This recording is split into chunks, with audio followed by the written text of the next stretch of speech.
Hey everybody, welcome to another edition of Magic the Conversation, where we review the Magic the Gathering sets since Magic's debut. We are reviewing most of the expansions, video per video. Today's is on Alliances.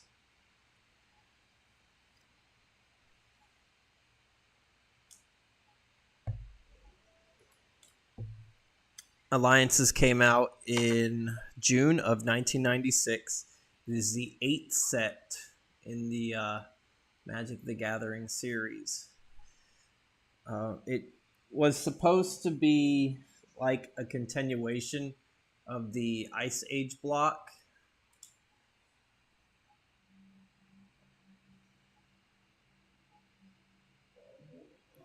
Oops, sorry. And we would get another set called Cold Snap later on. Uh, Cold Snap was supposed to like end the Ice Age block because it was supposed to be Ice Age homelands and Cold Snap.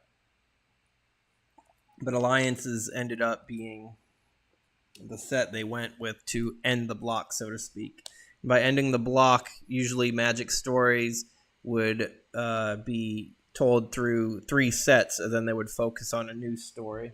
But they would change that pattern over time. And then, as far as the Alliances stories goes, there's a planeswalker named Freyalise. She ends up casting. She uses a bunch of her mana with the help of other wizards like Jaya Ballard and Joda. They cast the World spell, which changes the climate, melting all the ice in regions that weren't supposed to have ice from the Ice Age. And in doing so, because it's such a change, it creates a lot of chaos. The ice does indeed melt, but when ice melts, it turns to water because ice is frozen water, which causes flooding, landslides, mudslides, earthquakes. Some kingdoms get destroyed in the process, while others thrive from the ensuing change. The antagonist Limdol, was a powerful necromancer who worshipped the planeswalker Leshrac. He grows in power through this change because as more beings die, Limdol reanimates them into undead slaves to serve him. So, hence the name of the set Alliances. All the tribes unite because Limdol is a threat to them all. The banner, this pennant here, is the Alliance's set symbol, and we're going to go ahead and review these cards.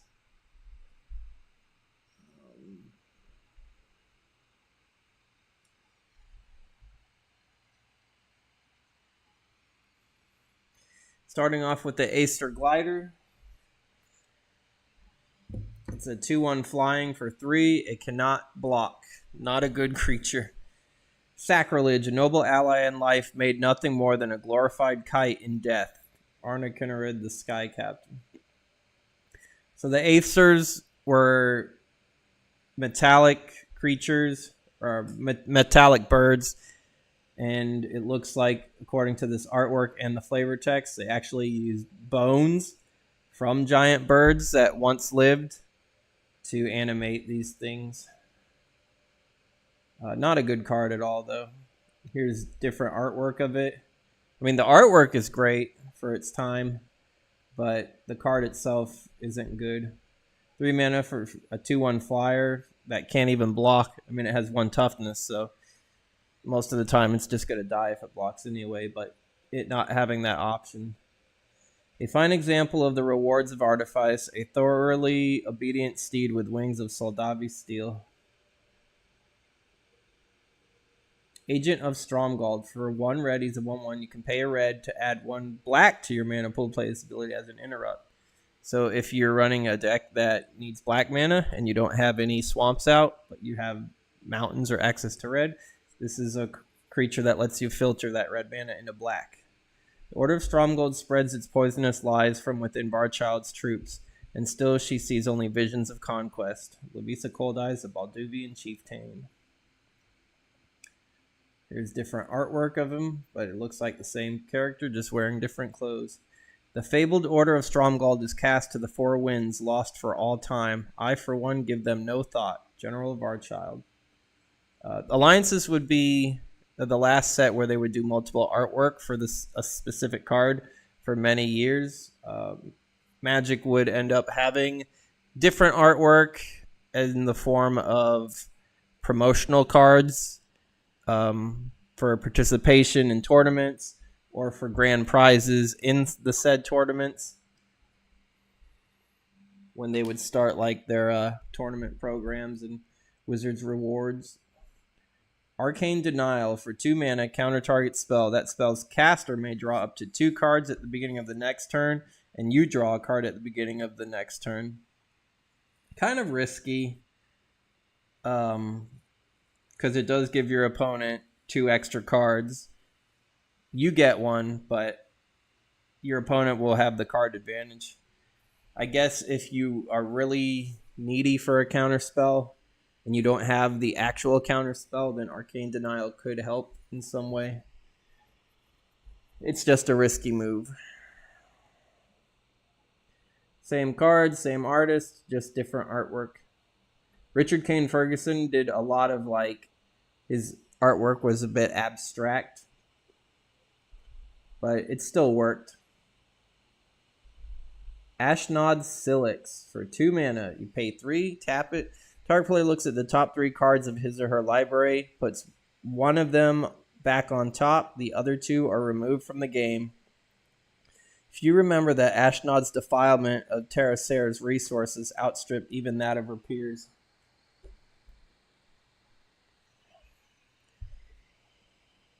I did not know this card existed.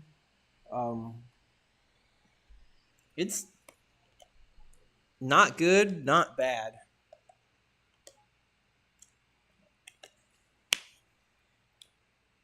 They get to choose what card they draw, most likely. It's like a slow form of milling their deck out, though. And once those 2 cards are removed from the game, they can't get them back. Astrolabe. 3 mana. For pay 1, tap it, sacrifice it, add 2 mana of any color to your mana pool. Place the ability as an interrupt, and you can draw a card at the beginning of the next turn. It costs, if it only costs 2 mana, it would be okay, but the 3 mana really kills it because most of the time you're going to need mana fixing early, and if you don't have 3 mana access, then it will put you behind. But I guess back for the day, if you needed some form of mana fixing, this was a poor man's way of doing it. Different artwork, same card. Awesome Presence. For 1 blue, enchanted creature cannot be blocked unless the defending player pays an additional 3 colors for each creature assigned to block it. The artwork is awesome. You got this wizard, and he's got this Cthulhu-looking deep horror visage before him, so it really says what the card does in the artwork. At the core of all power is raw passion. Gurga, Aegis' daughter, Archmage of the Unseen. The card itself isn't that good, though. Here's another rendition of it. This guy's scared to block this wizard. Here, the artwork is great because Lawrence Snelly hid this little wizard here because that's what the creature is. Hold on, guys. I'm getting a phone call. I'll be right back.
All right, guys. Sorry about that. I just had my neighbor come over real quick.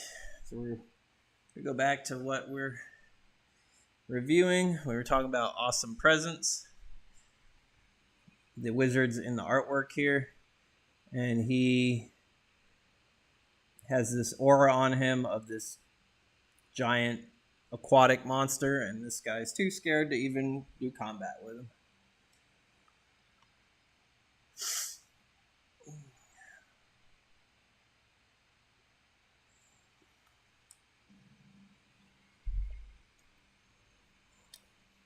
Balduvian Dead.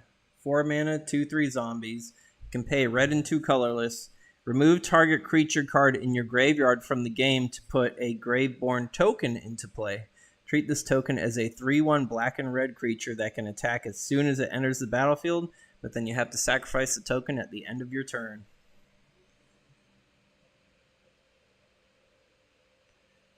Black-red resurrection strategy. You temporarily turn whatever creature is in your graveyard into a 3/1 black creature with haste.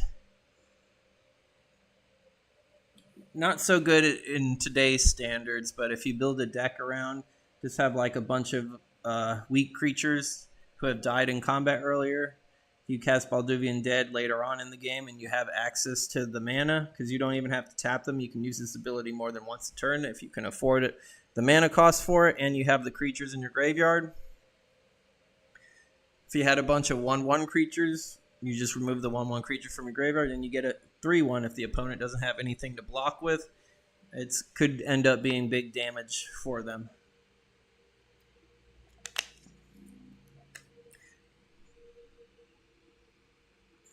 Balduvian Horde. 4 mana, 5/5 barbarians. When Balduvian Horde enters the battlefield, you must discard a card at random from your hand or sacrifice the Horde. Peace will come only when we have taken Varchild's head. Levisa Koldai is the Balduvian chieftain. So, having survived the world spell, the barbarians from the mountains are at war with General Varchild.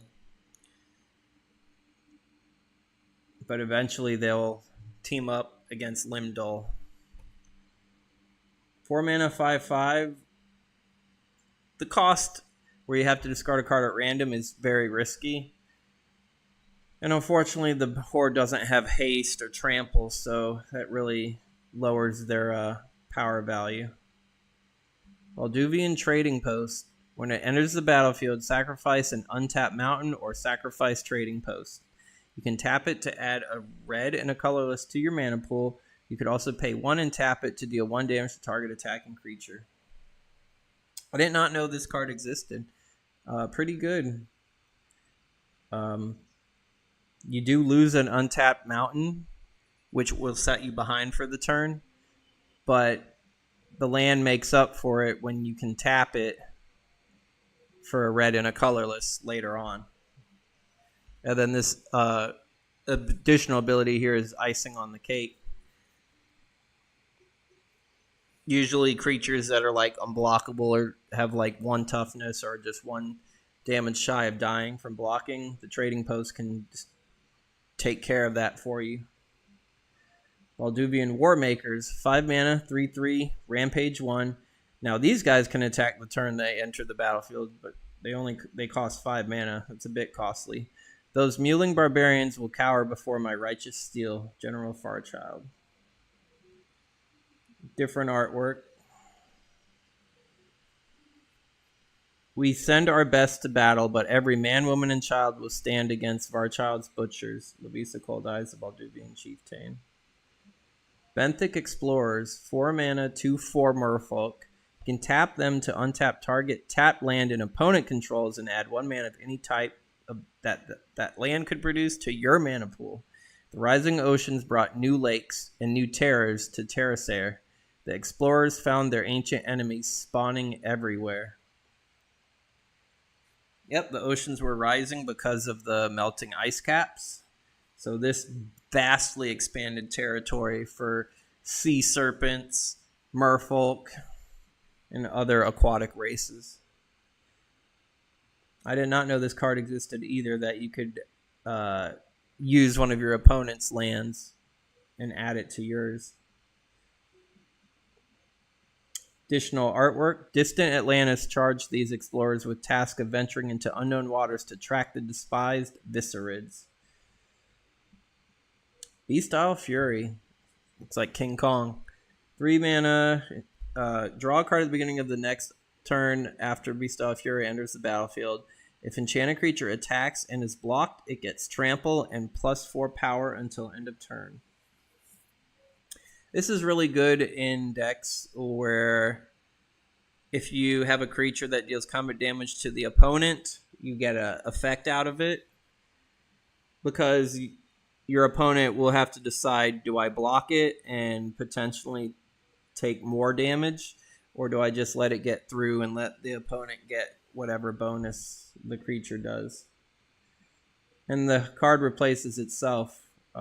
Because you get to draw another card at the beginning of the next turn. This is the artwork that I own for this card. I had this in a red deck one of my first red decks I made. I gave it with creatures that had fire breathing, so if my opponent would block, they would get +4 power, trample, and then I would just pump whatever red mana I had into their power to just deal further damage. Bounty of the Hunt. For 5 mana, you may remove a green card in your hand from the game instead of paying Bounty of the Hunt's casting cost. Put 3 +1/+1 counters distributed in any way you choose among any number of target creatures. Remove those counters at the end of your turn. Well, the card's bad because of that. Remove the counters at the end of the turn. It's a good combat trick, and the fact that you could be tapped out and still cast a card by exiling another green card in your hand. If one of your creatures needs to survive a combat, this is a escape route, so to speak, for them to do it. I just wish the counters didn't go away. If the counters didn't go away, then this card would be really good. I own the card, but I don't think I ever used it in any way. Browse. For 4 mana enchantment, then you pay 4, look at the top 5 cards of your library and put one of them into your hand. Remove the remaining 4 from the game. Once great literature, now great litter. Jaya Ballard, the Task Mage.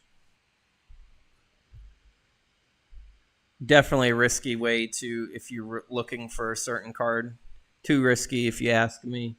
Not only does it cost a lot to cast, cost a lot to activate, losing 4 cards to find one, unless you're looking for an answer or you have a combo deck and you really need that winning piece to win you the game, I would not use Browse. This is cool artwork. Burnout. 2 mana, counter target interrupt spell if it is blue. Draw a card at the beginning of the next upkeep. Gotcha! By Jaya Ballard, the Task Mage. So this is a card against blue. The artwork reminds me of Disintegrate. Carrier Pigeons. 4 mana, 1/1 bird flying. Draw a card at the beginning of the turn after Carrier Pigeons enters the battlefield. So 4 mana, flying, 1/1, you draw a card later. It's costly. That cost a lot. Birds know no borders. Why then should we? General of Varchild in a missive to King Darien of Keldor. If only they had better toughness, or they cost 3 mana. If they cost 3 mana... Well, nowadays, there's a 3 mana card. It's an Angel. It's a 2/1 flying. When it enters the battlefield, you gain a life and you draw a card. Or, no. Yeah. You either gain 2 life or 1 life, but you draw a card. That card is just strictly better than Carrier Pigeons. Carrier Pigeons is heavily outdated. Other artwork for it. It's true, I ask no fealty of the flocks, but surely we are more than mere beasts. King Darien of Keldor in a missive to General of Farchild. Casting of Bones. For 3 mana, if enchanted creature dies, draw 3 cards. Choose and discard one of those cards. Whether whole or not, still we serve Limdell's wishes. Chieska, the Keeper of Tressorhorn.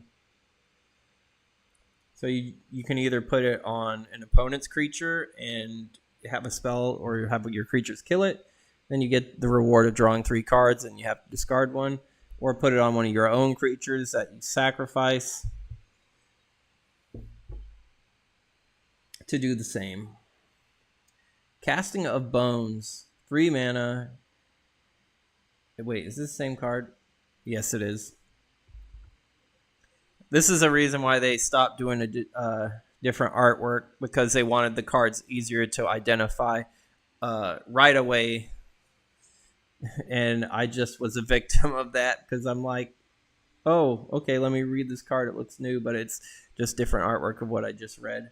Only a necromancer would create such a foul form of divination. Gerda, Aegis Daughter, Archmage of the Unseen. Chaos Harley Quinn, 4 mana, 2/4. Its old creature type was Harley Quinn, but it's been changed to just human. You can pay a red, remove the top card of your library from the game. If that card was a land, Chaos Harley Quinn gets -4 power until end of turn. Otherwise, Chaos Harley Quinn gets +2 power until end of turn. Another risky card to use, unless you know the top card of your library, Chaos Harley Quinn will do good damage if it's not blocked. Another good way of it can, if you don't want to draw land, if you know you have land on top of your library, Chaos Harley Quinn for 1 red mana, you can just get rid of that land. Red will get a lot of cards that let you exile the top card of your library, and you may cast them on the same turn or by the next turn. I imagine I would like to see a card that's kind of like Chaos Harley Quinn but does that instead, but that would probably be too broken. Contagion. 5 mana instant. You may pay 1 life and exile a black card in your hand from the game instead of paying Contagion's casting cost. Put 2 -2/-1 counters distributed any way you choose on any number of target creatures. And these counters don't go away, so I think Contagion's strictly better than Bounty of the Hunt. There would be another cycle of... this card is part of a cycle, just as Bounty of the Hunt. So Bounty of the Hunt and Contagion are part of the same cycle. There would be a very powerful card that will be coming up soon in this set that is part of the cycle that ended up being... It isn't a Power 9 card, but it was one of the most sought-after cards and valuable in tournament play.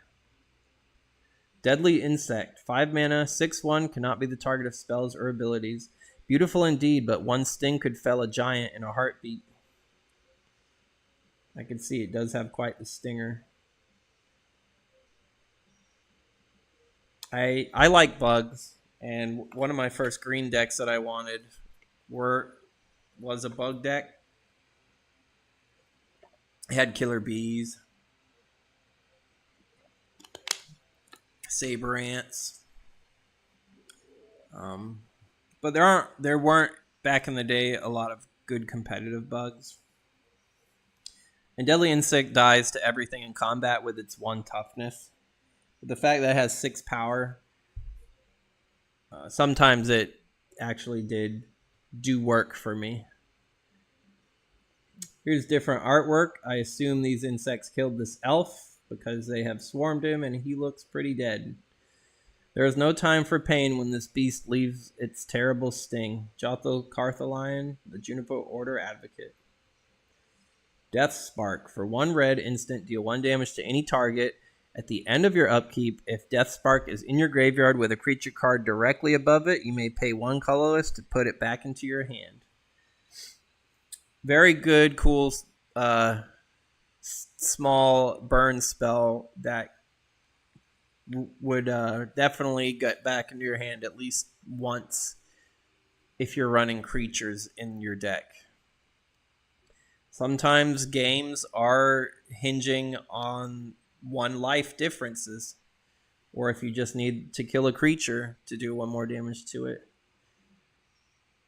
There are cards that for red especially that say your instants and sorceries deal additional damage, or any red sources you control deal additional damage, that would make Death Spark much more deadly.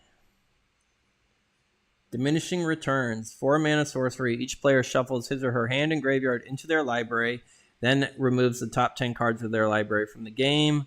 Then each player draws up to 7 cards. Life totals still stay the same, and permanents on the battlefield still stay the same, but it kind of refreshes people's hands.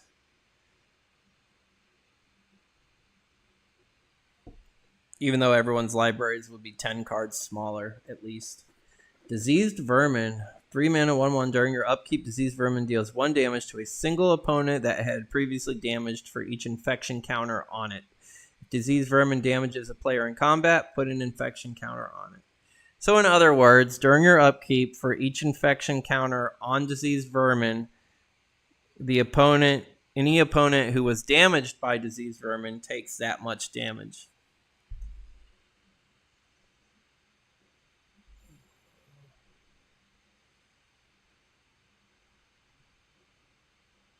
Over time, it could do a lot of damage. But it is a 1/1, and somehow, some way, you have to have it be able to get through. I would either make it unblockable, target creature with power 2 or less becomes unblockable, or enchant creature has fear, where it can't be blocked up by black or artifact creatures. So it's like a ticking time bomb. The opponent has a lot of answers to react to it, but if you can sneak that time bomb into your opponent's life total, then it'll catch up to them quickly and win you the game. Dystopia. 3 mana, cumulative upkeep of 1 life. During each player's upkeep, if that player controls any green or white permanents, he or she must sacrifice a green or white permanent. Black answered to hosing white and green. And the artwork on this card, this paladin here was on the card Justice from the Ice Age set. I think it was the Ice Age set. It's either Ice Age or Homelands. So something made this paladin depressed. Elvish Bard. For 5 mana, 2/4 elf. All creatures able to block Elvish Bard do so. If this forces a creature to block more than one attacker than allowed, defending player assigns that creature to block as many of those attackers as allowed. It's a Taunting Elf. Taunting Elf would come later on and be just a 0/1 elf for 1 green. But it would guarantee all your other creatures get through.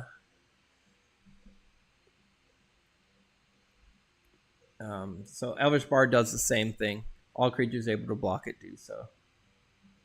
It could actually kill some creatures too, because it has 2 power. Most likely it's going to die. Elvish Ranger. 3 mana, 4/1. No one may fault an Elvish Ranger's heart, but the simplest frailty may fell even the proudest warrior. Case of the Elder Druid of the Junifu Order. This does not look like an elf. She looks like an Amazon, and you can definitely see here, I've never seen an elf with a bust like this before. 3 mana, 4/1. It'll die even to a 1/1 creature. So its power is impressive for the mana cost, but its toughness weakens it. Now, this Elvish Ranger looks like Rambo. How can any human hope to match our skills? We are children of Fyndhorn, and its sap runs in our veins. Tevedi of Kelsinko, the Elvish Hunter. Elvish Spirit Guide. 3 mana, 2/2. If Elvish Spirit Guide is in your hand, you may remove it from the game to add 1 green mana to your mana pool. Play this ability as an interrupt. We are never without guidance if we but seek it. Tevedi of Kelsinko, the Elvish Hunter. I would think this should have flying since it has butterfly wings. But I imagine a lot of players who run this card would end up having it get exiled for that extra green mana that they need, just to cast that spell that they desperately want.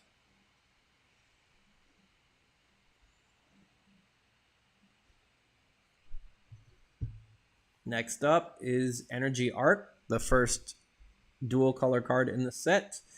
For a white and a blue, untap any number of target creatures. Those creatures deal neither or receive combat damage this turn. Relent, and you may transcend your situation. Gerda, Aegis Daughter, Archmage of the Unseen. So you can choose which creatures in combat you want to save, or if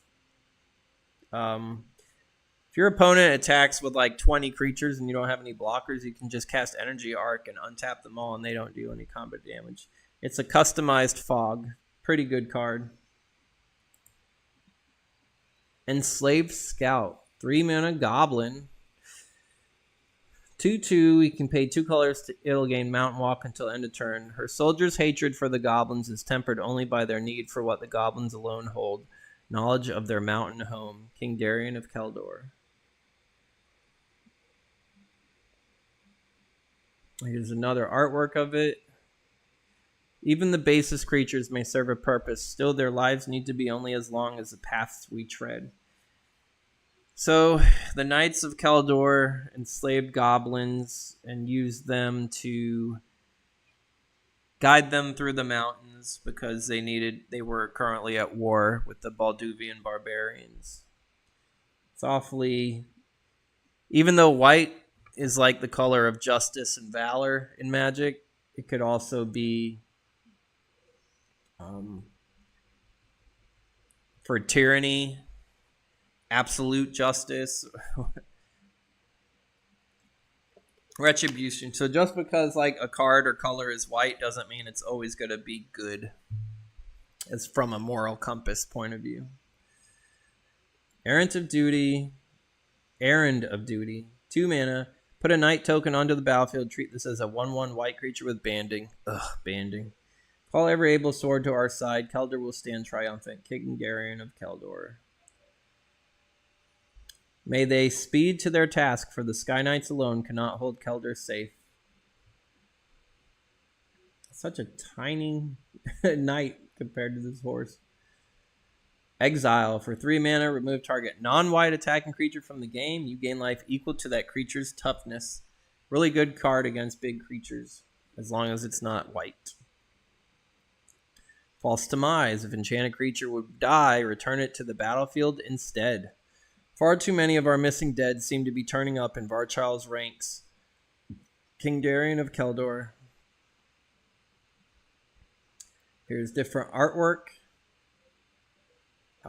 This person is underwater with a breathing tube. So I guess whoever was fighting them thinks that they might have drowned. False Demise would be used in many combo decks in the future, and it would be reprinted in sets such as Mercadian Masks many years later. It combos well with creatures that have entered the battlefield effects. And once a creature dies, it'll just return to the battlefield, triggering its entering the battlefield effect. The enchantment of False Demise does go to the graveyard. But there is I think it's Iridescent Drake from Mercadian Mask. It's a 4-mana 2/2 flyer that when it enters the battlefield, you get to put an enchantment from your graveyard onto that Drake. And with False Demise, it's almost an infinite loop where when the Drake dies, False Demise will bring it back to from the graveyard, and then the Drake will bring False Demise back from the graveyard onto it, and the cycle will repeat unless the opponent is able to get rid of the enchantment first before killing the creature.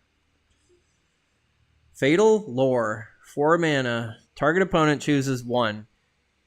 You draw 3 cards, or you choose up to 2 creatures they control and destroy them, and then they get to draw 3 cards. All knowledge has a price. Gerda, Aegis Daughter, Archmage of the Unseen.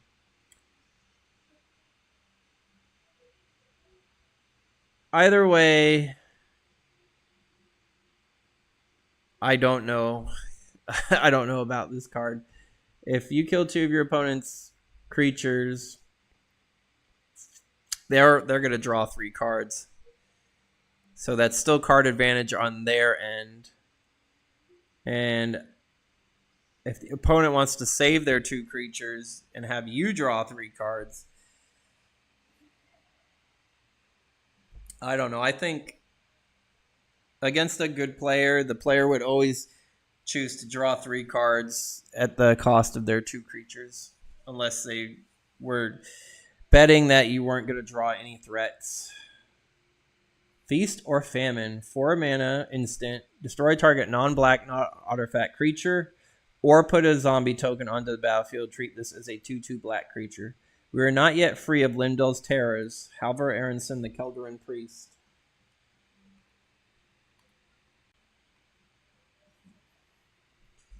I guess having options is good for your sorceries and instants. If the opponent doesn't have any creatures, or if they're also playing black or artifacts, at least this card wouldn't be useless and you're able to put a 2/2 zombie token onto the battlefield instead. Having it cost 4 mana, though, is a bit underwhelming. Here's different artwork of the same card. The living cannot understand the benefits of death. Chayska, Keeper of Tressorhorn. Fevered Strength, or Fevered Strength. 3 mana instant. Target creature gets +2 power into end of turn. Draw a card at the beginning of the next upkeep. The burst of strength brought on by this plague should not be mistaken for a sign of renewed health. Kolbjorn, High Honored Druid. Ugh, that's definitely something's wrong. He definitely has some sort of plague going on. Reminds me of like super mutants from Fallout. The fever clouds the mind as it energizes the body. Both will pass in time. Halvar Aronson, Kelderin Priest. I would think that the creature would die after you use this on them. That would make more sense as far as from a lore's point of view.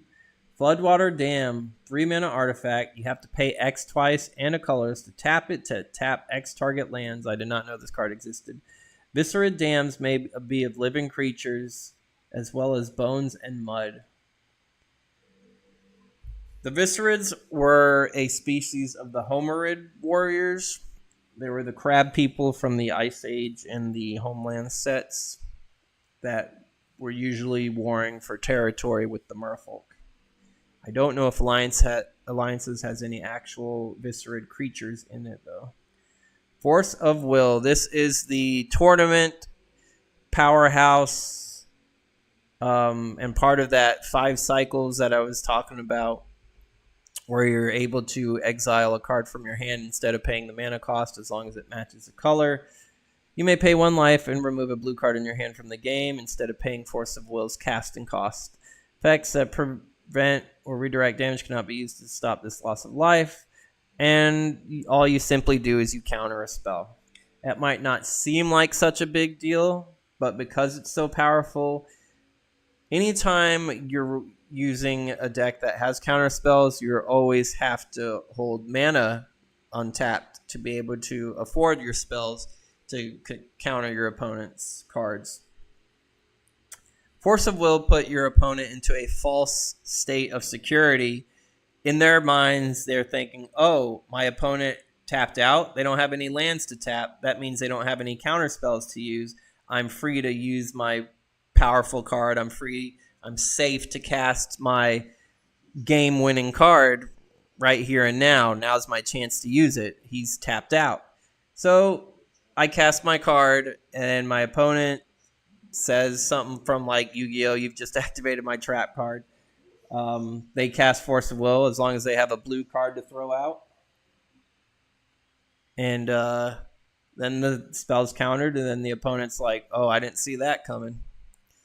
So having the option to be able to use a counterspell for free, so to speak, was very powerful for blue. And Force of Will was a very valuable card back in its day. It has been reprinted, but the original still sits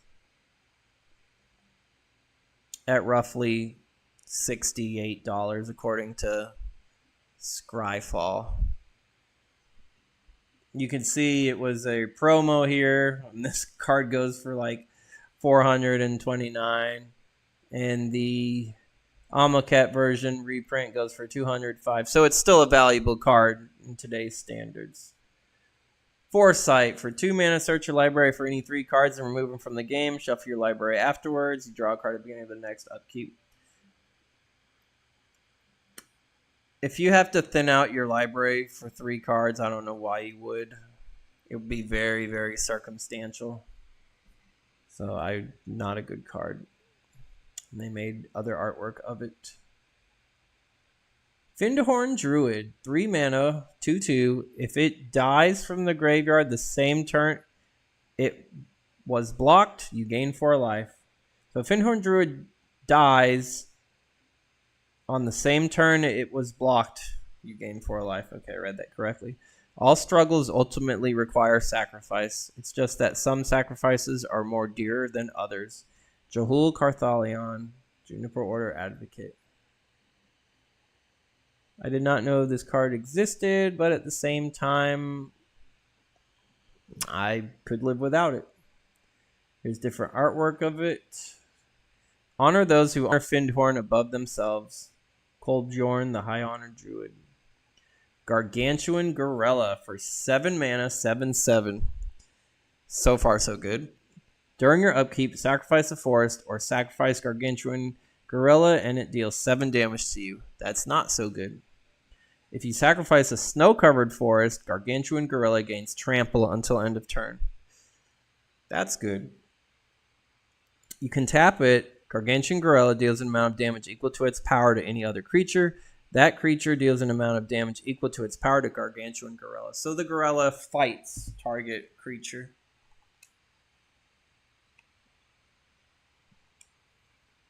I could see its uses, but the fact that you have to sacrifice land to avoid it from hurting you, not so good. And green has a huge option of big, bad creatures that have no risk of hurting you. So the only reason I could see this being used is, and even if you make ape deck, because I think that's what the Gargantuan Gorilla's creature type is. Yep, ape. There are bigger and better apes in Magic. But I guess back in the day, if you wanted to go Donkey Kong on somebody, you could use this Gargantuan Gorilla. Gift of the Woods. If enchanted creature blocks or is blocked by any other creature... Oh, no. If enchanted creature blocks or becomes blocked, enchanted creature gets +3 toughness until end of turn, and you gain a life. I don't think it's worth what it does for 1 life. I mean, you get a good blocker out of it. If you put it on a 1/1, on the second turn it becomes a 1/4. But other than that, I don't think it's worth losing a card in your hand, like casting it for. Because if your creature dies, then like that was just a wasted card nonetheless. 2 for 1. Here's the same card, different artwork.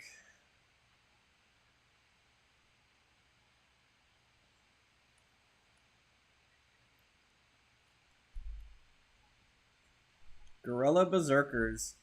5 mana, 2/3, trample and rampage 2. Cannot be blocked by less than 3 creatures. Their fury is their greatest weapon. Taveti of Kelsinko, the Elvish Hunter. I had them in my Basilisk deck as an alternate win condition. If I would force my gorillas to have to be blocked by at least 3 creatures, and then they would get stronger from that. And they have different artwork because I did own that one as well.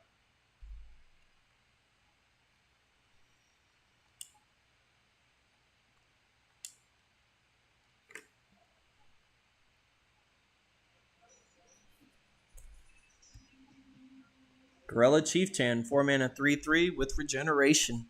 Oh no, not you again, Jaya Ballard the Task Mage. I like the artwork is really good. Quentin Hoover excels with green as far as I think he illustrates green cards the best from his gallery. And regeneration was really good back in the day. 4 mana, 3/3 is decent, and having 2 mana to regenerate, Gorilla Chieftain would stay on the battlefield for a while. They served me well when I was a new Magic player. In the soil of leadership sprout the seeds of immortality. I did not know or have this artwork. I had that one. Gorilla Shaman for 1 red. Pay X twice and a colorless. Destroy a target non-creature artifact with casting cost equal to X. Frankly, destruction is best left to professionals. Jaya Ballard, the Task Mage. You don't have to sacrifice it, so it's good. It destroys the mana rocks for just 1 mana. But after that, it gets expensive to use if you're not targeting low-costing artifacts. Same artwork, each generation, or different artwork, same card. Each generation teaches the next that Artifice is the enemy of the natural order. Kesa, Elder Druid of the Juniper Order. Yep, that it was the artifacts were the reason for the Brothers' War. Then Urza used the Golgari Silix, which was an artifact. Phyrexians are creatures of artifacts. And it just keeps on going and going. Weapons of mass destruction are cast, and there could be, in comparison to today, where our technology threatens the natural order of our planet and even our evolution, how technology is changing it for the good overall, but in long term, there will be a point where that long term effect becomes irreversible and an evolutionary dead end. Guerrilla Warcry, 2 mana. Attacking creatures cannot be blocked by only 1 creature this turn. Play only during combat and before blockers are chosen, and you draw a card at the beginning of the next upkeep. The only art these beasts possess is the art of noise. Jaya does not like apes. Same card, different artwork.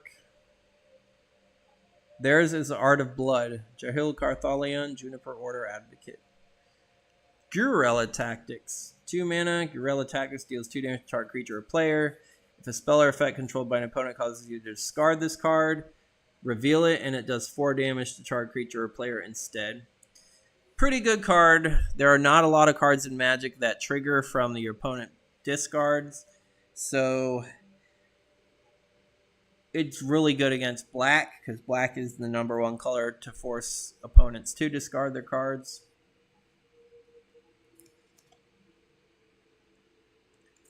This was definitely one of Hypnotic Specter's enemy cards, because it forces your opponent to discard at random, and if this card is discarded at random, it can be used against it.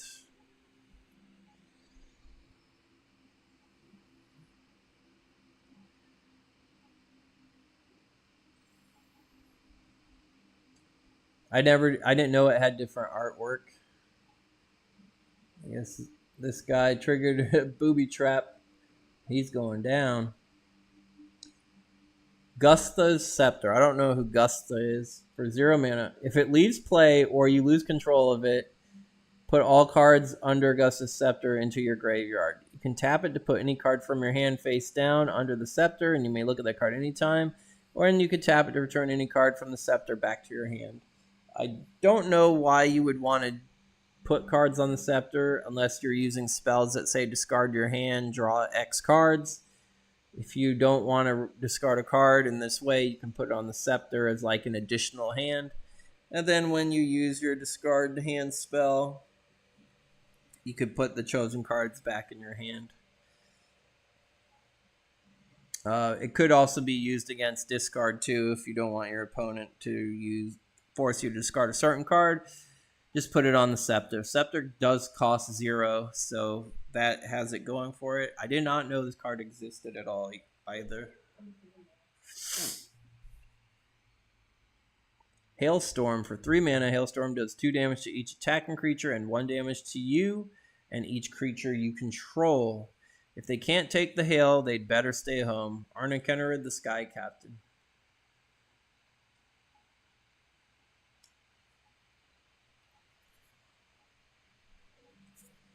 Green, direct damage, but it could also hurt you too. Heart of Yavimaya. Why is the text so big on this card? When Heart of Yavimaya enters the battlefield, sacrifice a forest or sacrifice Heart of Yavimaya. It doesn't have to be an untapped forest, mind you. You tap it for a green, or you can tap it to give target creature +1/+1 until end of turn. I didn't know those special lands existed in alliances. Helm of Obedience for 4 mana. Pay X and tap it. Put the top card of target opponent's library into their graveyard. Continue doing so until you have put X cards or a creature card has been put into their graveyard, whichever comes first. If the last card put into their graveyard is a creature, sacrifice the Helm of Obedience and put that creature directly into play under your control as though it were just cast. X cannot be 0. I did not know this card existed either.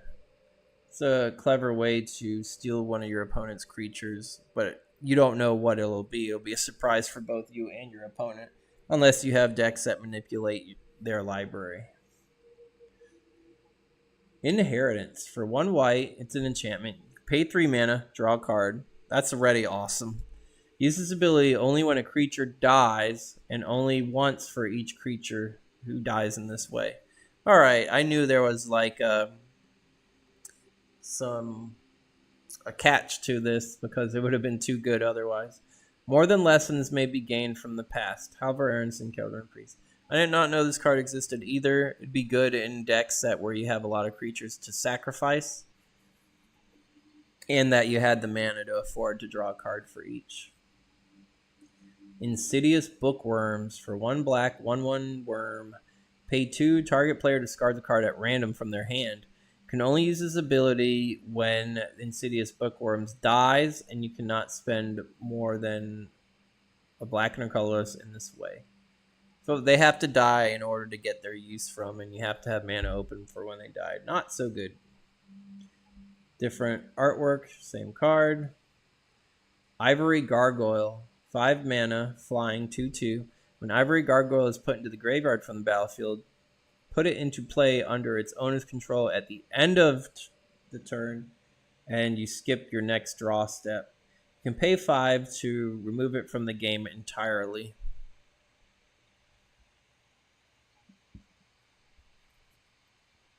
So at the cost of not drawing a card during your draw step, Ivory Gargoyle is essentially immortal. I've heard of Ivory Gargoyle before, but I never knew like what it actually did.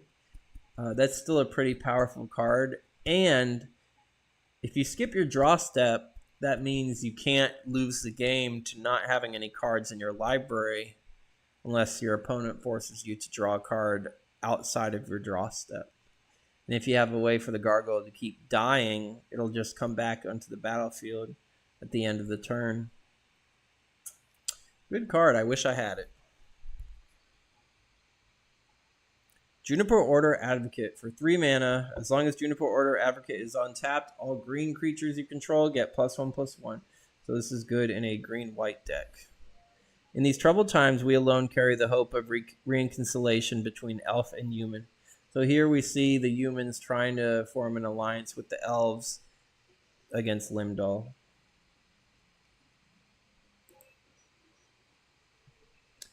Kesa, 5 mana. She's an elf, right? Yep. All green creatures you control get +1/+1. Kesa speaks as the Elder Druid, but the Yavimaya recognizes only one voice, its own. Keeper of Tressorhorn, 6 mana, 6/6. If Keeper of Tressorhorn attacks and is not blocked, it deals no damage to defending player this turn, and that player loses 2 life. Effects that prevent or redirect damage cannot be used to counter this loss of life. The only way I see you not dealing 6 damage to your opponent to get them to lose 2 life is if they have Circle of Protection black. They have a way to prevent damage. Keeper of Tressorhorn can make them lose life instead, and loss of life is not damage. So loss of life does get around Circle of Protection black and other cards of that manner. It's the only way I see Keeper of Tressorhorn's triggered ability of use. Tressorhorn is Limdol's stronghold. Kelderon Escort, 4 mana, 2/3. Oh, there's banding again. We willingly trade with Kelder, but the peace we build must come from both our lands. Levisa Cold Eyes of Alduvian. Different artwork. The first caravan has passed safely through the Carplusan Mountains without incident, forging a trade route to Balduvia. Keld himself would never have believed it. King Darien of Keldor. Keldaron Home Guard for 4 mana, 1/6. At the end of any combat in which Keldaron Home Guard attacked or blocked, put a -0/-1 counter on it and put a Deserter token onto the battlefield. Treat the token as a 0/1 white creature. It's pretty unique. Not so good though. Keldaron Outpost. This is the white land where you have to sacrifice a plains. It doesn't have to be untapped though. You tap it for a white, pay 2, tap it, put a soldier token in play, treat this token as a 1/1 white creature. That's a really good card. A really good card because you can always get a 1/1 soldier. So good in control. I want this card. Keldaron Pride, 2 mana. This looks like Ken from Street Fighter as a king.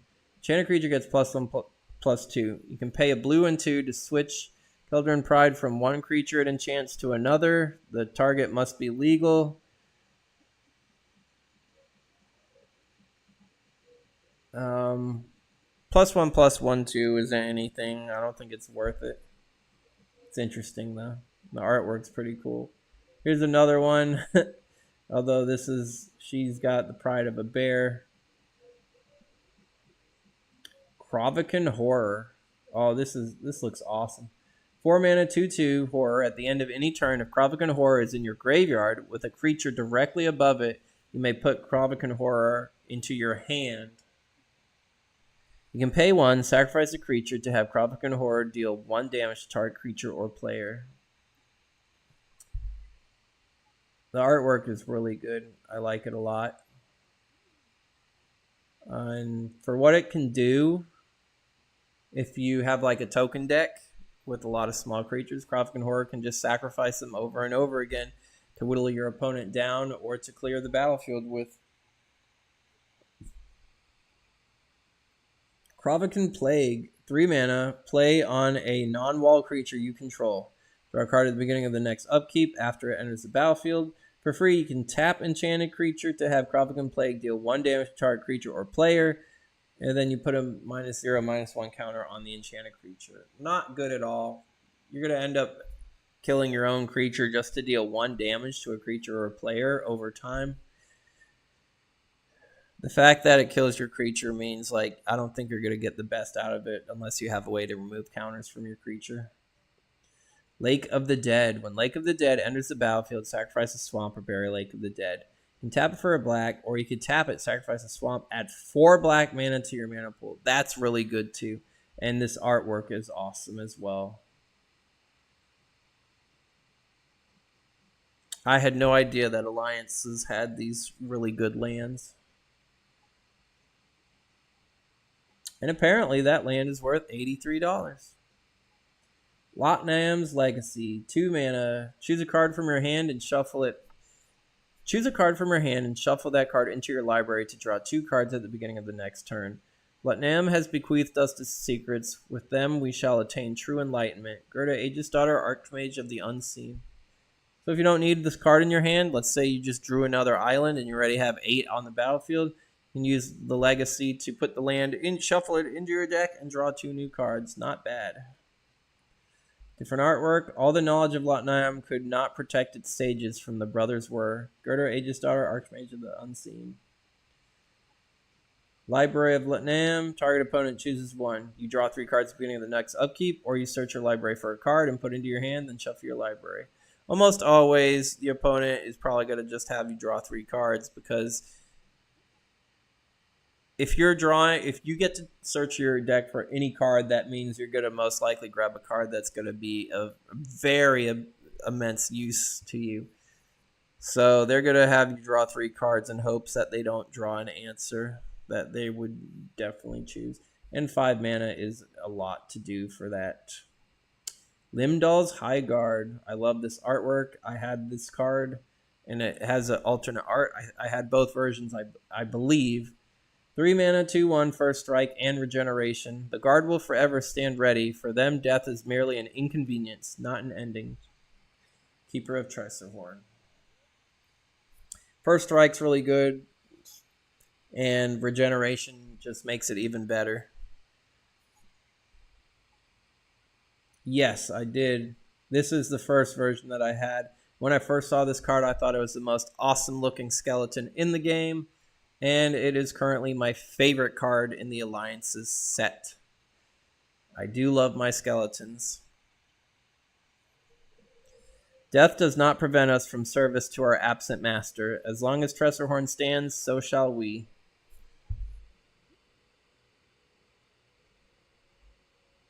Limdol's Paladin, 4 mana 0/3 trample. During your upkeep, choose and discard a card from your hand or sacrifice Limdol's Paladin and draw a card. If any creatures are assigned to block Limdol's Paladin, he gets +6/+3 until end of turn. That'll make him a 6/6. If Limdol's Paladin attacks and is not blocked, you may choose to have it deal no damage to the defending player this turn, and that player loses 4 life. This card is strictly better than the Keeper of Tressorhorn. Like, by far.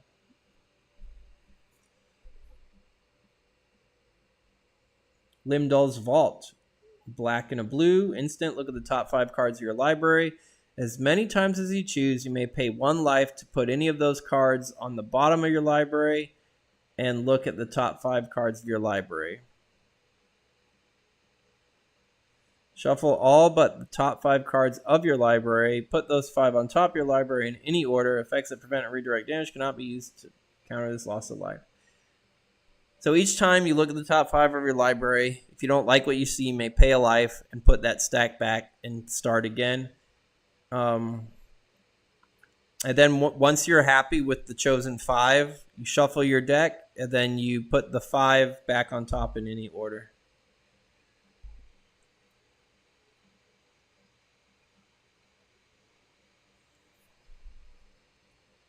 Lodestone Bauble.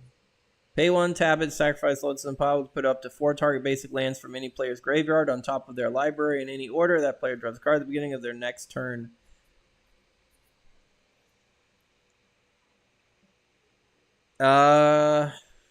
Good against land destruction. It's also good if your opponent decides to discard their lands. You could use this against them and put lands on top of their library, knowing that they're just going to draw 4 lands a turn and that they won't need them will really piss them off. I know I'd be pissed if I had it used against me. Lord of Tressorhorn, 4 mana, 10/4. For 4 mana, 10/4, that seems like it needs to have a drawback. Let's see what it is. When it enters the battlefield, pay 2 life and sacrifice 2 creatures, and your opponent draws 2 cards. Effects that prevent or redirect damage cannot be used to counter this loss of life, and it has regeneration. So your opponent gets to draw 2 cards, you have to sacrifice 2 creatures, and you pay 2 life. If you don't have any creatures out when he comes out, you have to sacrifice him to himself. So you have to have the 2 other creatures to sacrifice to keep him alive. I remember the first year we were playing Magic, each of my brothers and I got certain booster packs for Christmas.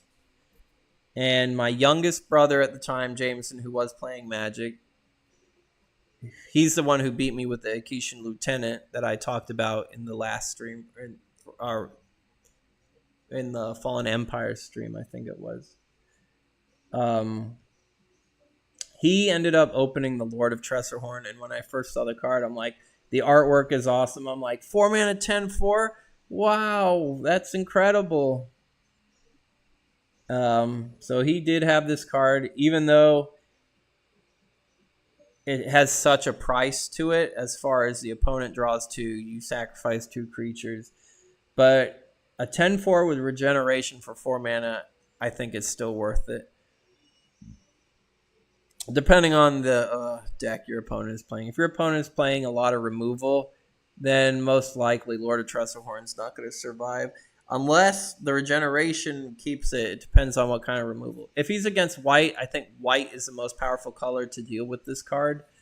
But if they're playing against red and they don't have any spells that say this creature can't be regenerated, Lord of Tressorhorn would destroy them. Lord of Tressorhorn would destroy green. Blue can probably keep it tapped down or return it to its owner's hand. Other black could destroy target creature, can't be regenerated, but it is black, so that does stop a lot of black's removal spells. Overall, when we saw this card, when my brother opened it, we were shocked and amazed. I still like Lim-Dol's High Guard the best. When my brother stopped playing Magic, I ended up getting all of his cards, and I still own that specific Lord of Tressorhorn to this day. It is still in my binder, Jameson.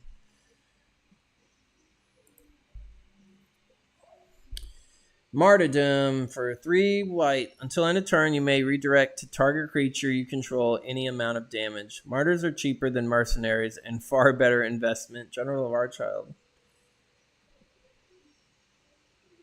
Until end of turn, target creature you control gets the next 1 damage that we dealt to target creature. Planeswalker player's turn is dealt to them instead. Only you may activate this ability. That's good, especially if you have creatures that prevent all damage dealt to them, or a creature with protection from a certain color. Just use Martyrdom on them, and that creature will take the damage, and that damage will be reduced to 0. Different artwork. Oh wait, did he die?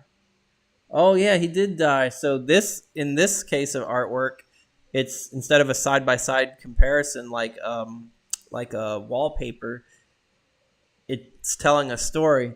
So here he's saving these civilians from whatever, and then in the next artwork, he got killed, and the civilians are calling for help.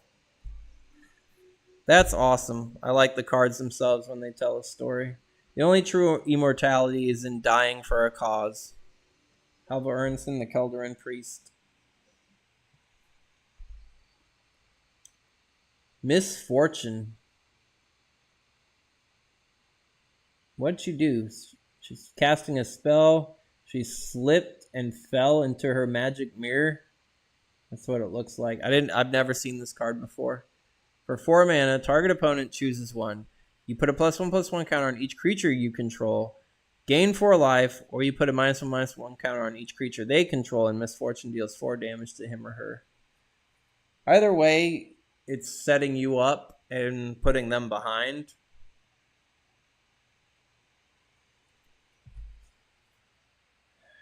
But it is situational depending on how the board is already. Ron Spencer did the art. My favorite artist from Magic. I've never seen the card. I like it. Mishra's Groundbreaker. For 4 mana, tap it, sacrifice Mishra's Groundbreaker. Target land becomes a 3/3 artifact creature. That creature still counts as a land. The very ground yielded to Mishra's wishes. So even after the Brothers' War has been long over, some of Mishra's artifacts and Urza's are still around. Misinformation. For 1 white, put up to 3 target cards from an opponent's graveyard on top of his or her library in any order. When you cannot rely on your own sources, trust your own senses. When you cannot trust those, you must follow your instincts. Lavisa Coldeyes, the Balduvian Chieftain.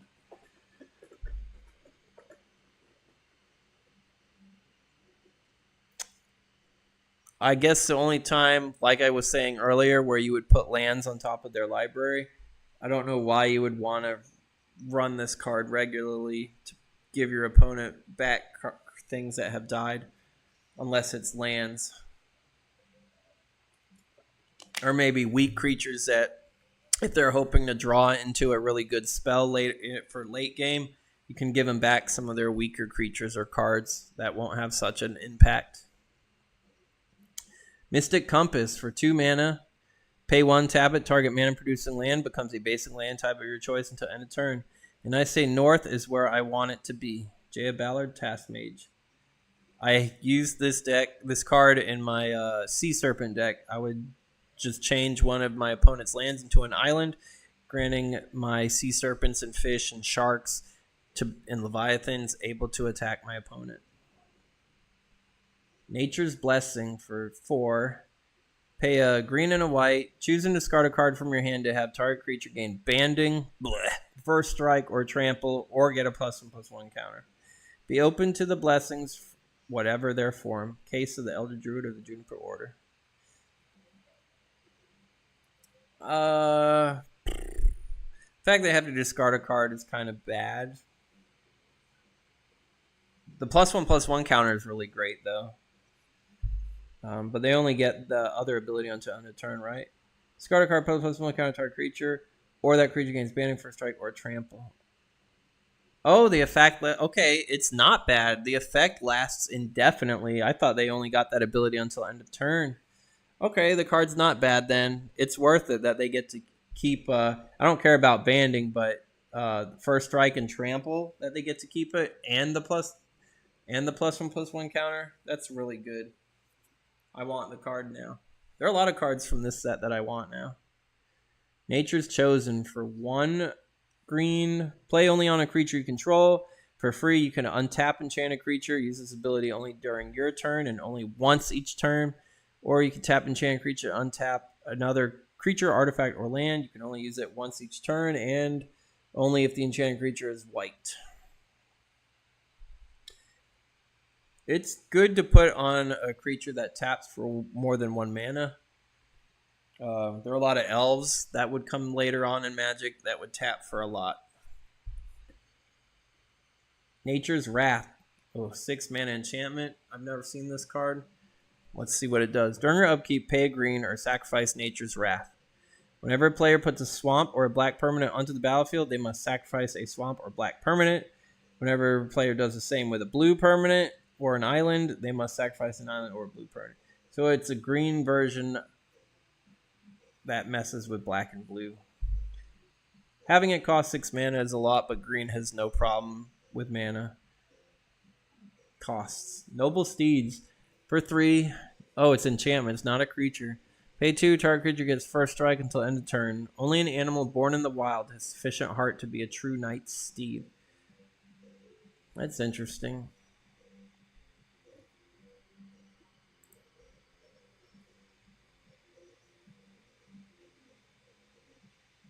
Here's a close-up version of them. They are fighters as fine as any knight they carry. Omen of Fire. I do have this card. 5 mana. Return all islands to their owner's hand. Each player sacrifices a plains or a white permanent for each white permanent he or she controls. This is a red instant that hoses blue and white. It definitely cripples blue, having them return all their islands to their hand. That's good game right there.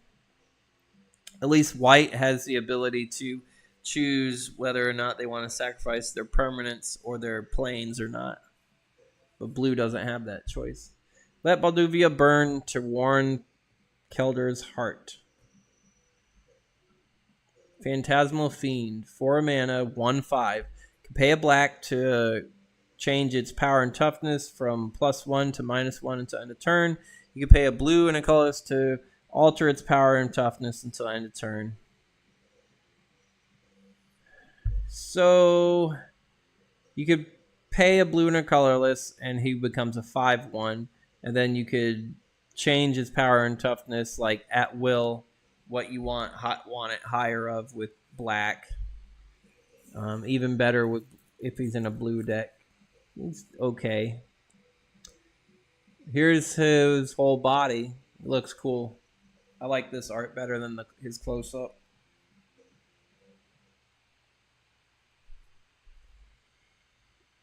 Phantasmal Sphere for 2 mana, flying, 0/1. Beginning of your upkeep, put a +1/+1 counter on Phantasmal Sphere. During your upkeep, you must pay a colorless for each of these counters or sacrifice a spear. If the spear leaves play, put an orb token onto the battlefield under your opponent's control. Treat this token as an XX blue creature with flying, where X is the number of counters equal to the number of +1/+1 counters that was on Phantasmal Sphere. Did not know this card existed. It's not good because when you lose the sphere, your opponent gets the end result of the spear, and then now it's going to be used against you. But it's a unique card, though. I like its flavor text. Feldegriff, everybody's giant flying hippo. It's a 4/4 for 4. That's good. Pay a white, gets flying into end of turn. Target opponent gains 2 life. So if you want to give it flying, the opponent gains 2 life. You can pay a blue to return it to its hand. Target opponent may draw a card. Pay green to give a trample to end a turn. Put a hippo token onto the battlefield on target opponent control. Treat this token as a 1/1 green creature. This card is really good in multiplayer games because the opponent that you're attacking with the hippo doesn't have to be the same one who gets the reward from you activating the ability. It's not a bad card either. 4 mana for a 4/4 is good. Even if you don't want to activate any of its abilities. The blue ability is probably the one that I want to activate. I don't want my opponent to draw a card. I could get away with them getting a 1/1 with me giving my Feldergriff trample. And if they gain 2 life, Feldergriff will gain flying. They'll still got to take a 2 damage life loss from getting attacked by the hippo if it gets through in the air. Phyrexian Boon for 3 mana. As long as enchanted creature is black, it gets +2/+1. Otherwise, it gets -1/-2. Phyrexia's touch is painful to all but the blackest of hearts. Gurga, Aegis Daughter, Archmage of the Unseen. So their Phyrexians are wanting to invade. And one of the Phyrexians, Gix, had ended up to kind of was a catalyst to starting the Brothers' War by tempting Mishra with power against his brother Urza. Different artwork. Daxon should have paid attention to the lessons of Phyrexia before attempting to create a mechanical utopia. Saurian Relic Bane, the Soldavi Heretic. Artwork has these creatures look more alien than metallic, but we would see the Phyrexians take a more center stage role in the spotlight of the story in the sets to come. Phyrexian Devourer, 6 mana, 1/1. If Phyrexian Devourer's power is 7 or greater, sacrifice it. For free, you may remove the top card of your library from the game to put a +X/+X counter on Phyrexian Devourer, where X is the removed card's casting cost.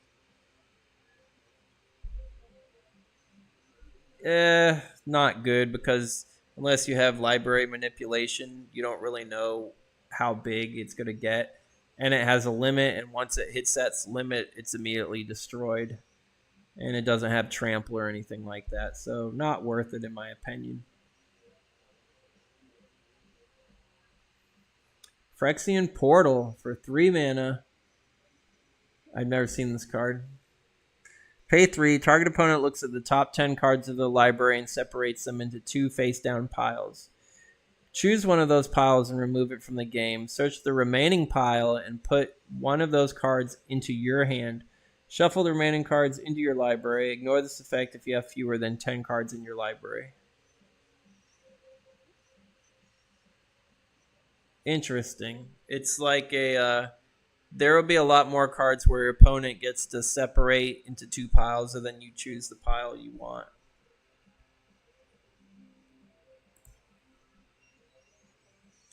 Phyrexian Warbeast for 3 mana. It's a 3/4. If it leaves play, sacrifice a land, and Phyrexian Warbeast deals 1 damage to you.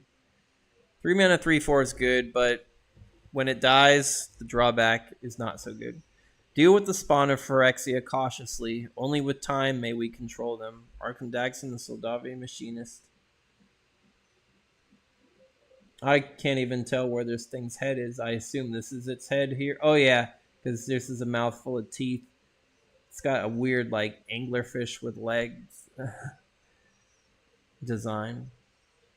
Here's another one. Or maybe this is its head. I don't know. I still think this is its head. Knowing its origins, how could they have thought they could control it? Saurian Relic Bane, the Soldavi Heretic. Pillage for 3. Destroy target artifact or land. Really good removal card for red. Where they reduce us to ash, we could clog their throats and sting their eyes in payment. Visa Cold Eyes of Balduvian Chieftain. Primitive Justice for 2 red. Destroy target artifact. Destroy artifact for each red you pay in addition to its casting cost. Destroy target artifact and gain 1 life for each one in this way if you pay a green and a colorless in addition to the casting cost.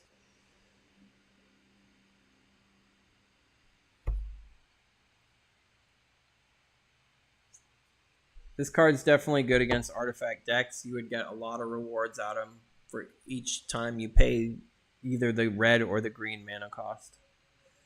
Pyrokinesis. For 6 mana, you may remove a red card in your hand from the game instead of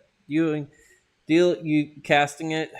It deals 4 damage divided any way you choose among any number of creatures. Anybody want some toast? Jaya Ballard. Jaya Ballard is one of the most powerful pyro mages in the multiverse. She would not get a card until much later in the game. I think Cold Snap, she finally gets a card of her. And there's a reason for that. Planeswalkers didn't have actual cards made of them until very late in Magic's age. Reinforcements. For 1 white, put up to 3 target creature cards from your graveyard on top of your own library in any order. We aided the Balduvians once before. They need but ask, and we shall do so again. King Darian of Keldor. Really good card. For just 1 white, you get any 3 creatures from your graveyard and put them back on top of your deck. Great for late game. You get to choose which creatures will fit the situation. You don't get them all at once, though. You're at the mercy of drawing them back into your hand for your draw step. But still, knowing what you're going to draw and it would help you out is a good late game strategy. Let them send their legions. I will show them that my truth is stronger than their swords. General Barchild. Reprisal. For 2 mana, destroy target creature with power 4 or greater. The meek shall fight as one, and they shall overcome even the greatest of foes. It's like this monster invaded this town, killed this guy right here, but the rest of the townsfolk are slaying it. This creature is cool. It's like a hammerhead monitor.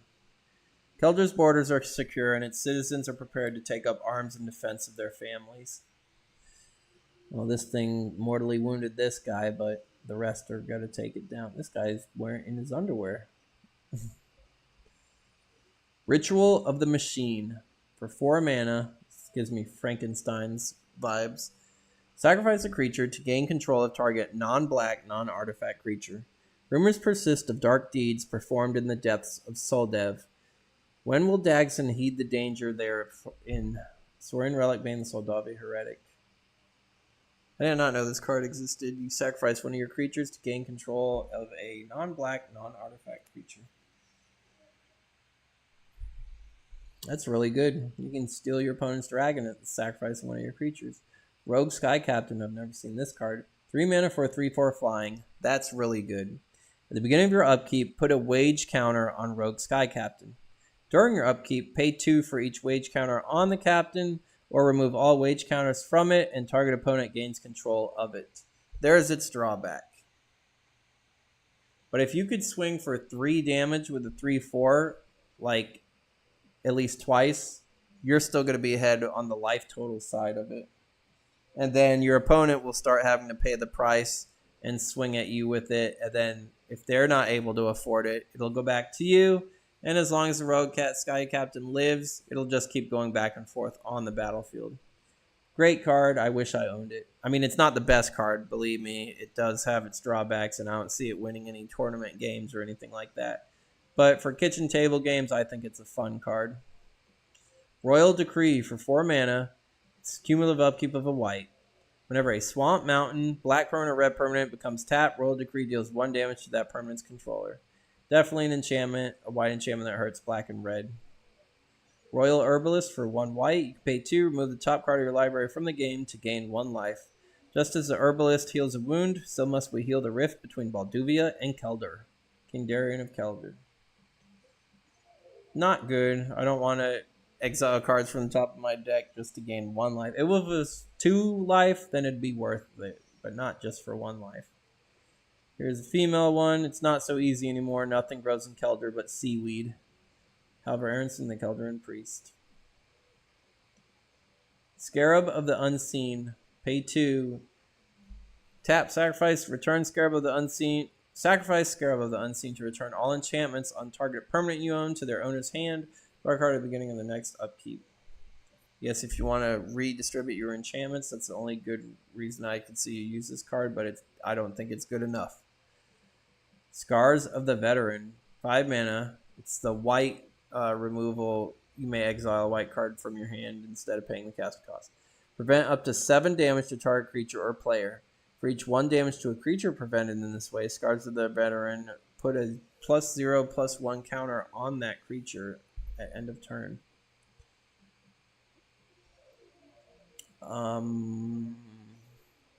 It's good. I mean, it's defensive. Like, in no way is this card ever going to be used offensively. But the green one, Bounty of the Hunt, is still the worst of the 5-card cycle, and Force of Will is by far the best. School of the Unseen. It's the blue. Add 1 colorless mana to your mana pool. Pay 2. Add 1 mana of any color to your mana pool. After the terrible retribution visited upon Latnam, the School of Mages chose to hide from the eyes of the world. Not so good because you got to pay 2. And you only get 1 mana back in return. But if you really need 1 mana of any color without any other drawback, and if your mana can support it, then it's not bad. Seasoned Tactician for 3 mana, 1/3, pay 3, remove the top 4 cards of your library from the game to prevent all damage to you from one source. Now that's good because if somebody's hitting you with a 20 damage fireball, Seasoned Tactician, you just pay 3 and you exile the top 4 cards of your deck and it prevents all that damage. They could be hitting you with a creature with 1,000 power and this little guy right here will stop that damage as long as you have the 4 cards from the top of your deck to remove and the 3 mana available. The benefits of peace far outweigh the pride of generals. Sheltered Valley. When it enters the battlefield, destroy any other Sheltered Valley cards you control. During your upkeep, if you control 3 or fewer lands, gain a life. And then you can tap to add 1 colorless mana to your mana pool. I did not know this card existed either. I think the artwork is beautiful and it's an interesting card. You can only have one of them out on the battlefield at a time. But like I said, it's a very interesting card early game. It'll gain you some free life. And if your deck doesn't run a lot of high spells, you could stay at 3 land and gain 1 life a turn for free for a while. I want this card. Shield Sphere for free. It's a 0/6 wall. Every time it's assigned as a blocker, it gets a -0, -1 counter on it. My soldiers know they need never fear for their protection.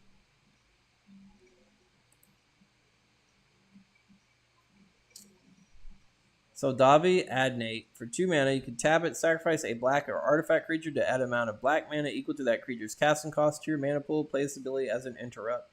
People love to follow fools. They don't feel so alone then. Serene Relic Bane, the Soldavi Heretic. Now that's an awesome quote. It's circumstantial as far as what this card does.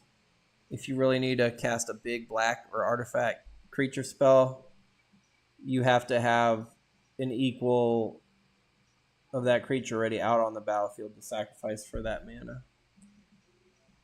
Different artwork of the card. An idiot cannot hear sense, even when 1,000 people speak it. It's just like, it feels like they're talking about politics or something. Soldavi Digger. For 2 mana, pay 2, put the top card of your graveyard on the bottom of your library. This ceaseless device has helped uncover marvels unreachable by mere flesh. Arkham Daxon, the Soldavi Machinist. This card will stop you from having your library run out because it'll feed cards back into the bottom of your library. Interesting card. And Amy Weber's artwork always is circular and looks carnival. Soldavi Excavations. When Soldavi Excavations enters the battlefield, sacrifice an untapped island or destroy it. These look like cowboys, but it's an excavation dig. Tap it, add a blue and a color to your mana pool. You may pay 1, tap it, look at the top card of your library. You may put that card on the bottom of your library. I love these lands from this set. I did not know they existed. $12.56. I can see why it's good. Soldavi Heretic for 3 mana, 2/2. Pay white, tap it, prevent up to 2 damage to any creature. Target opponent may draw a card. Not worth it at all. In the arms of tragedy, there is little comfort in being right. Sorin Relic Bane, the Soldavi Heretic.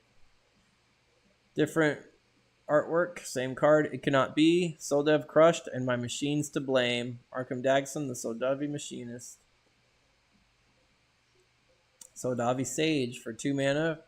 Tap it, sacrifice 2 lands to draw 3 cards. Choose and discard one of those cards. I don't think that's worth it. They have to sacrifice 2 lands to do. To hide the truth is more than folly. It is fatal. Here's another seer. Our underground archives grow daily as our excavators and sages alike dig to uncover hidden wonders. Soldavi Sentry. 1 mana, 1/1 can regenerate, but the opponent may draw a card when you activate the regeneration. A dreadful invention. What ease is there under the watchful eye of cold steel? He is scary looking, I'm not going to lie. And here he is fighting off this attacker. Oh no, he shot through him. This dude's got a hole through him. He blasted through him. Our newfound security enables us to turn more of our attentions to the wonders that lie deep within the soil. Guy's like freaking Vision from the Avengers. Soldavi Steam Beast. For 5 mana, he's a 4/2. When Soldavi Steam Beast becomes tapped, target opponent gains 2 life, and you can pay 2 to regenerate it. Dagson saw the steam as life-giving until his followers felt its scalding touch. No, not worth it. Not worth it at all. I like the artwork on it, though. Nothing has ever broken my heart so much as this. The betrayal of Soldav to my beloved machines. Arkham Dagson, the Soldavi Machinist. So Arkham Dagson was using Phyrexian technology that was left over from the Brothers of War. And he made the mistake of thinking that they can control them. But all the Phyrexians want is to destroy flesh and convert human flesh and flesh of life into machinery. It's almost like the Borg from the Star Trek series. They are like anti-life. That's their whole motto. Soldier of Fortune. For 1 red, 1/1, you can pay red, tap it, target player shuffles his or her library. Loyalty to the coin alone is loyalty nonetheless. If your opponent manipulated their library in any way, Soldier of Fortune is able to further manipulate it and undo whatever they were cooking up. And if you're able to look at the top card of your library and you're not happy with it, Soldier of Fortune could change your fortune. Soul Grail. For 3 mana, when it enters the battlefield, choose a color. Tap it to add 1 mana of the chosen color to your mana pool. Play this ability as an interrupt. That's pretty good. Look deep into the Grail and see that what you desire most. Gerda, Aegis Daughter, Archmage of the Unseen. Yeah, anything that costs more than 3 mana that taps for that only taps for 1 mana, I think this is where I would cut off as far as this, if it's a good card or not. You are limited to whatever the chosen color you choose is, but it doesn't have any other drawbacks than that. It can still set any color ahead by a turn. Spiny Starfish. I know when I was referencing Wall of Kelp or reviewing Wall of Kelp from Homelands, I mentioned the Spiny Starfish card. 3 mana, 0/1 with regeneration. Not many blue creatures have regeneration. The end of any turn in which Spiny Starfish did regenerate, put a Starfish token onto the battlefield. Treat this token as a 0/1 blue creature. Now, I like it because in real life, if a Starfish loses a limb, the Starfish regenerates that limb, and the limb that the Starfish lost, as long as it's intact, becomes a new Starfish. So what the card does is true to what the Starfish does in real life, and I think that's awesome. Splintering Wind. 4 mana enchantment. Pay 3. Splintering Wind deals 1 damage to target creature. Put a Splinter token into play. Treat this token as a 1/1 green creature with flying and cumulative upkeep of a green. If this token leaves play, it deals 1 damage to you and each creature you control. That's pretty... Well, how much is it? 4 mana. And you deal 1 damage to a creature. And you get a Splinter token. As long as you could pay the upkeep, I guess it's okay. The artwork is cool. Just picturing these little splinter fairies that if you couldn't keep them in control anymore, they explode and send a bunch of splinters your way. I would like to use this card. It just seems like it's a lot of fun and a challenge in itself. Stench of Decay, 3 mana. All non-artifact creatures get -1/-1 until end of turn. Disa is dead, and I am left. I shall allow no others to succumb to this pestilence. Kolbjorn, the High Honored Druid. So another effect of the world spell, melting all the ice caps and stuff. A lot of crops were flooded, and a lot of plants that medics and apothecaries used for cures were also wiped out, and food was wiped out. Livestock had drowned in the floods and stuff. So a lot of communities that were already struggling from the Ice Age that didn't have a lot of food or were able to live in a somewhat clean environment suffered even further. And cards like Stench of Decay further exemplify that. Here's another Stench of Decay. This guy's like, oh my god, I'm going to throw up. My lord, there is only so much I can do. This plague infests Krov worse than any other city. Time to get out of Krov. Storm Cauldron for 5 mana. During each player's turn, that player may play an additional land. Whenever a land is tapped for mana, return that land to its owner's hand. Weird card. Can't say how I'd use it. Stormcrow, 2 mana, 1/2 flying. It's okay. It's not good, not bad. It tells you what the worst is coming. Do you listen? Luisa Cold Eyes, Balduvian Chieftain. I believe it has a different artwork because I know we owned it at one point. Yep, there's the other artwork. Watch for it. Right on its tail feathers will be a storm from your nightmares. Arnold Kennerod, the Sky Captain. Storm Elemental. We had this card too.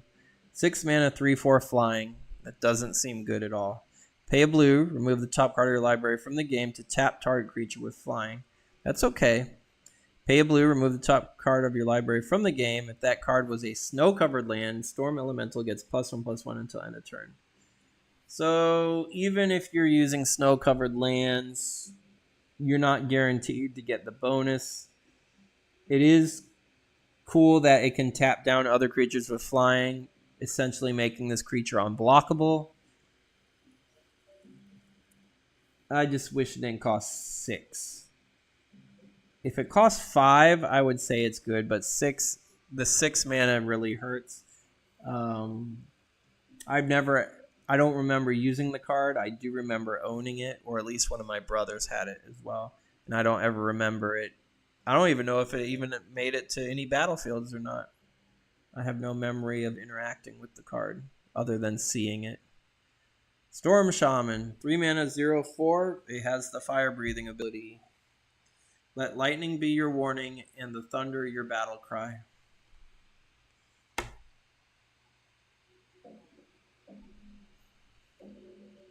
Here's another version of Storm Shaman. Embrace the storm, its voice shall echo within you, and its fire shall become your touch.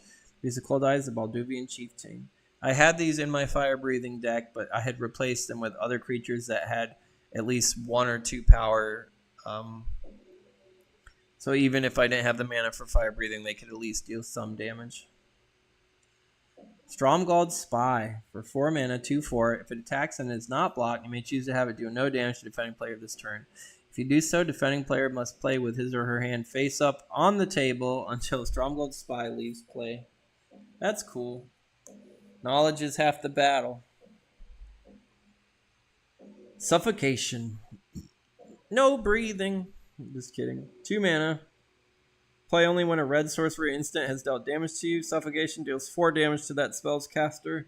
Draw a card at the beginning of the next turn's upkeep. So it's the polar opposite of that one red card.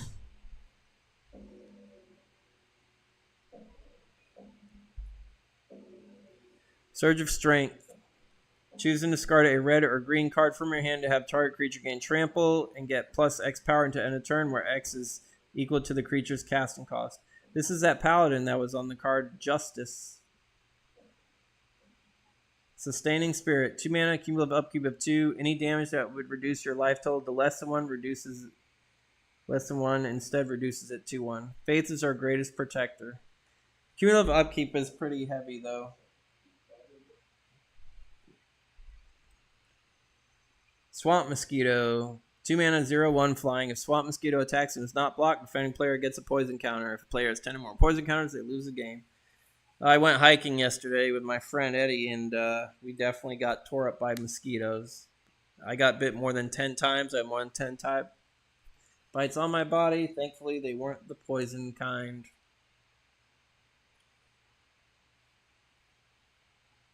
I did have them in my poison deck as well. Both artworks, too.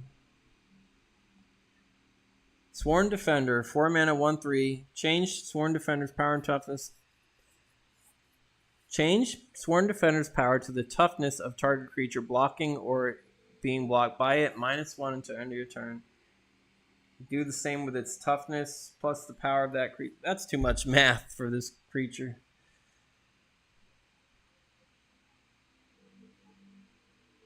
Sworn Defender's power becomes the toughness of target creature blocking or being blocked by it, -1. And Sworn Defender's toughness becomes 1 plus the power of that creature until end of turn. Weird card. Taste of Paradise. For 4 mana, gain 3 life. Then you gain 3 life for each 2 mana you pay in addition to the casting cost of this. If you have the mana to pay, then you're going to gain a bunch of life. Any who drink of Freyalis's bounty drink the mead of rebirth. Case of the Elder Druid of the Juniper Urder. I did have this version, Taste of Paradise. There is in each of us potential to heal and the gift of renewed life. Thawing Glaciers comes in play tap. Pay 1 tap it, search the library for a basic land and put it into play tap. This does not count as your land limit for the turn. At end of turn, return Thawing Glaciers to your hand after using this ability. Really good card. Fixes your land. It does set you behind, though, because it doesn't tap for anything. It's my only downer to it. Thought Lash. For 4 mana, cumulative upkeep. Remove the top card of your library from the game. If you do not, remove your library from the game and sacrifice Thought Lash. Holy crap, is that a cost? For free, you may remove the top card of your library from the game to prevent 1 damage to you. Oh, this is a crazy card. Definitely, like, if you needed an emergency, if you're losing the game to damage. But you're only going to survive for so long before it itself kills you. Tidal Control. Here's some Homerids. Viscerids. Any player may pay 2 or 2 life to counter target red or green spell. Play this ability as an interrupt, and it has cumulative upkeep of 2. The hose is red and green. Tornado. Cumulative upkeep 5 or for 1 green and cost 5. Pay 3 life for each velocity counter on Tornado. Destroy target permanent and put a velocity counter on the Tornado. This is ability only once each turn. Effects that prevent and redirect cannot be used to counter this loss of life. Dang, that's a good card. The fact you can destroy any permanent, you could destroy a land with it. If you have the mana to use, oh, you could wipe out so much on the battlefield. I want the card. Undergrowth for 1 green. No creatures deal damage in combat this turn. If you paid a red and 2 in addition to the casting cost, Undergrowth does not affect red creatures. It is a work of sorcery. Burn it. Different artwork of it. There's a fox here. And a badger or a possum. The Art of War is turning obstacle to advantage. Chahol Carthalion, the Juniper Order Advocate. Unlikely Alliance. What is this, a one-eyed orc? 2 mana. Target non-attacking creature. Target non-attacking, non-block creature gets +2 toughness to end of turn. Strange alliances or alliances still and provide the same protection. I don't understand why you'd use this card. Last page, Urza's Engine for 5. It has trample. It's a 1/5. You pay 3. Gains banding until end of turn. That's bad. Pay 3. All creatures banding with Urza's Engine gain trample to end of turn. Humans and machines working together can be fearsome indeed. Varchild's Crusader. 4 mana, 3/2. Cannot be blocked except by walls this turn, but then you sacrifice it at the end of the turn. We could have peace, but Varchild would rather have the maps of the new Keldor drawn in Balduvian blood. King Darion of Keldor. I guess the knight goes on a suicide mission. Different artwork for the card. Every patch of land must belong to Keldor, no matter what the cost. Varchild's War Riders, 2 mana. 2 mana for 3/4, trample, and rampage 1. That's good. However, they have a cumulative upkeep. Put a survivor token into play under your opponent's control. Treat this as a 1/1 red creature. What tries to crush our spirits only strengthens our resolve. Levisa Cold Eyes, Balduvian Chieftain. Now, the fact that they have trample and rampage, their cumulative upkeep cost is nothing, because if they block with those 1/1 creatures, Varchild's War Riders are going to get +1/+1 from rampage, and they're still going to trample over for some damage. Really good card. I want it. Veteran's Voice for 1 red. Play on a creature you control. Tap enchant a creature to give any other creature +2/+1 until end of turn. Good soldiers rely first upon their training, then upon their instincts. Not a good card. Teach by example. If your students do not survive, they were not worth the lesson. Damn, General Varchild, you're harsh. Viscerid Armor. Enchant creature gets +1/+1 for 2. You can pay 2 to return Viscerid Armor to its owner's hand. A fallen Viscerid's only tribute is to be worn by a comrade. So I guess if your creature's going to die, you could pay 2 and return the armor to your hand to place on another creature later. Different artwork. One Viscerid's death is often another's gain. Viscerid Drone. Oh, Homerids did get a creature. 2 mana, 1/2. Sacrifice a creature and a swamp to destroy target non-artifact creature. You can tap it, sacrifice a creature and a snow-covered swamp to destroy target creature So you can get by the whole non-artifact stuff if you sacrifice snow-covered land. Not all of Terrace's flooding was natural.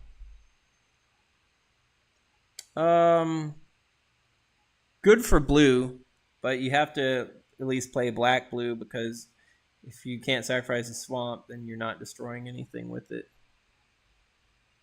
Wandering Mage for 3 of one of each of these colors. 0/3. Pay a white, pay a life to prevent up to 2 damage to any creature.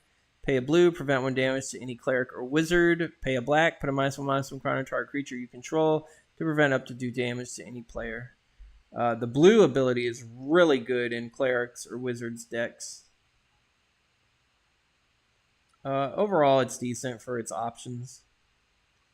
Whipvine, 3 mana, 1 for a wall. It can block creatures with flying. You may choose not to untap it during your untap step. You can tap target creature with flying that the Whipvine blocked, and it kind of locks it into place. Just picture a giant vine keeping a creature from doing anything as long as you have it on the field. And that's exactly what this artwork has done to this poor bird. Whirling Catapult for 4 mana. Pay 2, remove the top 2 cards of your library from the game to have Whirling Catapult deal 1 damage to each creature with flying and each player. That's too costly. Direct Confrontation never was the orc's taste. Wild Aster. Oh, we do got a wild giant bird. 3 mana, 1/1, flying for a strike.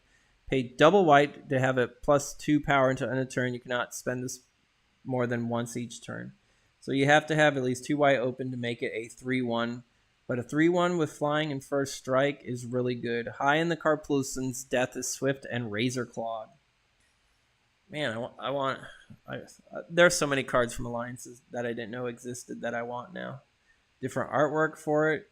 I don't know what this is, but it's about to get grabbed. What barbarian secrets do they spy from their lofty perch? Winter's Night for a white, a red, and a green. Whenever a snow-covered land is tapped for mana, it produces 1 additional mana of the same type, but it does not untap during its controller's next untap step. Snow-covered strategy. Yavimaya Ancients. 5 mana, 2/7 tree folk. Um, when you pay a green, they get +1 power, but -2 toughness until end of turn. The ancients teach us that if we can but last, we shall prevail. It's okay, but I don't see it winning any games unless you're using a deck that has creatures being able to attack with their toughness. I know there's Dour Bark is a legendary tree folk that lets tree folk deal damage with their toughness instead of their power. So that would make my agents decent, but by themselves they're not good. We orphans of Findorn have found no welcome in this alien place. Yavimaya Ants, 4 mana, 5/1, trample, cumulative upkeep of 2 green, but they can attack as soon as they enter the battlefield. Few natural forces are as devastating as hunger. I love this card. I have had so many memories using them and my friends using them against me. They are much better than Deadly Insect just with the fact that they have trample and they cost 1 mana less than them.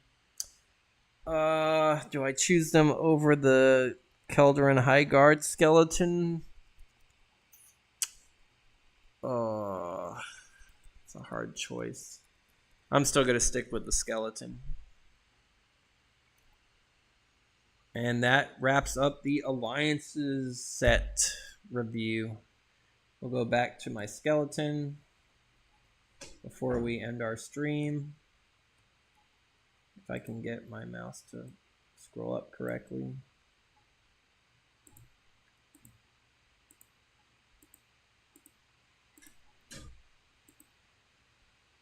I missed it.